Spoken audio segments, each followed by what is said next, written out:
आपके बारी भी दुमर लग जाता जिस वक्त ताज साहब इतिहास से इलेक्शन लड़ते थे। उस वक्त कहा गया कि ताज मोहिद्दीन जी बीजेपी का आदमी है। वो यार बीजेपी का आदमी है तो फिर बीजेपी हक नहीं है हिंदुस्तान के अंदर पार्टी में इलेक्शन लड़ने का।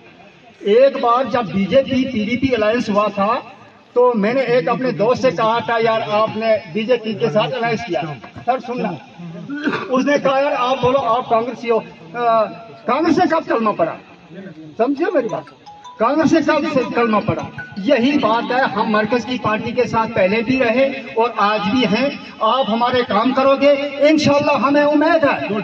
राजा साहब यहाँ ये लोग वो हैं जो लोग ये कहां से 35,000 40,000 रुपया लाएंगे और पाउडर भर्ती के लिए जाएंगे।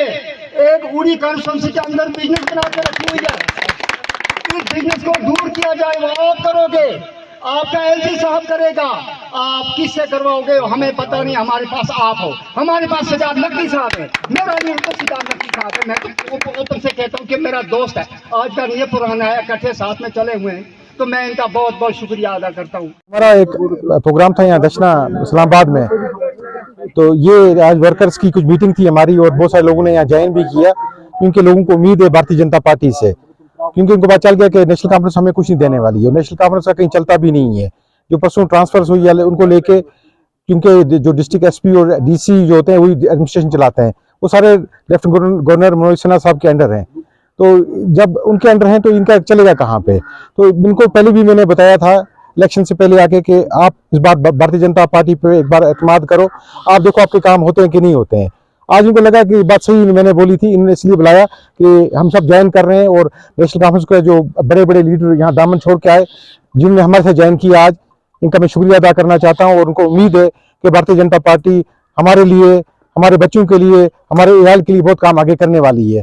और एक ही अब उम्मीद है हिंदुस्तान में, वो है मोदी जी, कि मोदी जी पे सबको उम्मीद है। और उनको लगता है कि जो भी हमारे महबूब लीडर ने कहा आज तक वैसा हुआ।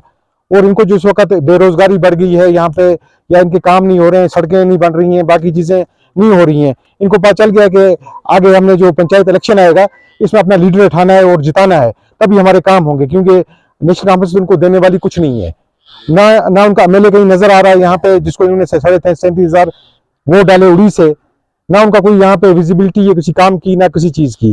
तो इनको पता है कि आगे जो है वो भारतीय जनता पार्टी, और भारतीय जनता पार्टी का दामन हम थामेंगे तभी हमारे मसले हल होंगे। और भारतीय जनता पार्टी वो हमको आगे पहुंचाएगी और हमारे जो बच्चों के मसले या एजुकेशन के मसले या और बहुत सारे यहाँ के जो मसले मसलात हैं वो दूर तब होंगे जब हम उस पार्टी को ज्वाइन करेंगे जो नेशनल पार्टी, और नेशनल पार्टी ही हमारे लिए कुछ कर सकती है। सर कोई इलेक्शन देखिए, हम सबसे पहले हमारा वो नहीं है इस वक्त मुद्दा के हमको लालच इसकी नहीं है कि हम सत्ता में आना चाहते हैं या पावर में आना चाहते हैं। हमारी लालच है कि लोगों के मसला दूर होने चाहिए। जो गरीब हैं, मस्कीन हैं, यतीम हैं, उनके दर्द और दुख जो है वो दूर होने चाहिए। उसकी वजह से हम घूमते हैं गांव टू गांव। और हमारा ऐसा कोई मिशन नहीं। अभी जैसे आपने बोला कि हमारा इस बार कैंडिडेट नहीं था, और इंशाल्लाह अगली बार हमारा कैंडिडेट जरूर होगा बुढ़ी से भी, और अच्छा फेस होगा जिसको हम जिताएंगे और आगे पहुंचाएंगे। क्योंकि अगर इनका यहाँ पे इस बार भारतीय जनता पार्टी का कैंडिडेट जीत के गया होता तो बहुत सारे मसले हमारे हल हुए होते। आज ये परेशान लोग जो इस वक्त आगे पीछे मेरे देख रहे हो ये नहीं होते। तो जो इनसे वादे हुए थे उस वक्त वादा खिलाफी इनके साथ हुई है। हमारे एमएलए साहब ने 1,60,000 रुपये तनख्वाह ली, स्कॉर्पियो गाड़ी ली गवर्नमेंट से, और आराम कर रहे हैं जम्मू में जाके। और कभी इनको पूछा भी नहीं क्या हाल है आपके, ना किसी के फोन उठाते हैं, ना उनको कुछ इनकी परवाह है। खाली उनको पता 5 साल के लिए बन गया हूं मैं, उसके बाद रिटायरमेंट के बाद भी पेंशन चलती रहेगी। ये वक्फ अमेंडमेंट बिल जो है उसका पूरा सिस्टम आपके सामने कुछ ही दिनों में आ जाएगा। आज हम जिस पड़ाव पे हैं, जिस जगह पे हैं, हमारा जो बेसिक नीड्स है, पहले हम उसके बारे में बात करेंगे। यहाँ पे पीएमएवाई के जो हमारा हक मिला है, क्या उन लोगों को मिल रहा है कि नहीं मिल रहा, या बाकी जो चीजें हमारी उन पे बात करें। वक्फ अमेंडमेंट बिल अभी तक मैं दावे से कहता हूं कि हमारे यूथ को पता ही नहीं है वक्फ अमेंडमेंट बिल क्या है, इसके क्या फायदे हैं और क्या नुकसान है। हम भी स्टडी कर रहे हैं, लेकिन अभी तक किसी को पता नहीं। अब जिस चीज के लिए हमको पता नहीं होता तो उसके लिए हम स्टेटमेंट देते भी नहीं है। क्यों? कि हमें इतना पता है सरकार जो कर रही है वो गरीब के लिए कर रही है। अभी तक की जो स्कीम्स आई हैं वो हमारे गरीब के लिए, भले के लिए आई है, और जो भी हो रहा है भले के लिए हो रहा है। इसके अलावा आपने एक और चीज पूछी थी कि आपका कैंडिडेट नहीं होता है, आप आज ज्वाइनिंग करा रहे हैं, ना कोई इलेक्शन है। भाई हमारा जो गरीब है उसको हमने दुखी देखा, उसको परेशान देखा, तो हम इसलिए आ रहे हैं क्योंकि जो सौदा हमारी दुकान का है वो उसका नाम कोई और दूसरा लेकर और उन गरीबों का हक छीना जा रहा है। जो स्कीमें मोदी जी की दी हुई हैं उस पे अगर कोई सियासत करके गरीब का हक मारेगा तो उसके लिए हम आगे आए हैं। बहुत बहुत शुक्रिया।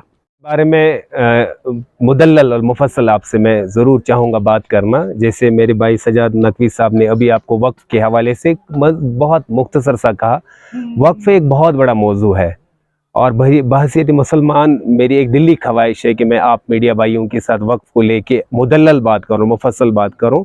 आने वाले वक्त में इंशाल्लाह काफ़ी चीज़ें जो वक्फ को लेकर मैं आपसे करना चाहता हूँ और अपने आवाम तक वो बातें पहुँचाना चाहता हूँ। मुख्तसर मैं ऐसे कहूँगा, हम चाहते हैं कि हमारे यहाँ वक्फ के पैसे से स्कूल बने, वक्फ के पैसे से अस्पताल बने, वक्फ के पैसे से मैटरनिटी हॉस्पिटल बने, जहाँ पर हमारी माएँ, हमारी बहनें, हमारी लड़कियाँ, उनका फ्री में इलाज हो। हम चाहते हैं कि वक्फ के ज़रिए से हमारी यहाँ हर गांव में एक एम्बुलेंस आ जाए जो गरीब और मरीज़ लोगों को, अगर ये दशना इस्लामाबाद में हम हैं, यहाँ पर भी काफ़ी ज़ियारतें होंगी। हम चाहते हैं कि उनसे जो पैसा आता है, इससे बजाय ये कि गाँव का कोई मुखिया वो पैसा अपनी निजी खर्चे के लिए इस्तेमाल करे, अगर वही पैसा गाँव की बहबूदी के लिए रास्ता बनाया जा सकता है, एम्बुलेंस रखी जा सकती है, इवन ट्रांसफार्मर्स, उलमा से, चूँकि ये हसास मसला है, दीनी मामला है, इसमें मज़ीद रहबरी के लिए हम अपने उलमाए किराम से भी रहबरी ले सकते हैं कि वक्फ के पैसे को खर्च करने का तरीका क्या है। तो मुख्तसर मैं ये बात कहूँगा, वक्फ एक हसास मौजू है और हमारा एक दीनी मौजू है। तो मैं चाहता हूँ आप मीडिया भाइयों के साथ कभी आने वाले वक्त में इंशाल्लाह फ्यूचर में हम आपके साथ, नकवी साहब भी और मैं भी आपके साथ मुदल्लल एक इंटरव्यू में वक्फ को लेकर बात करेंगे। थैंक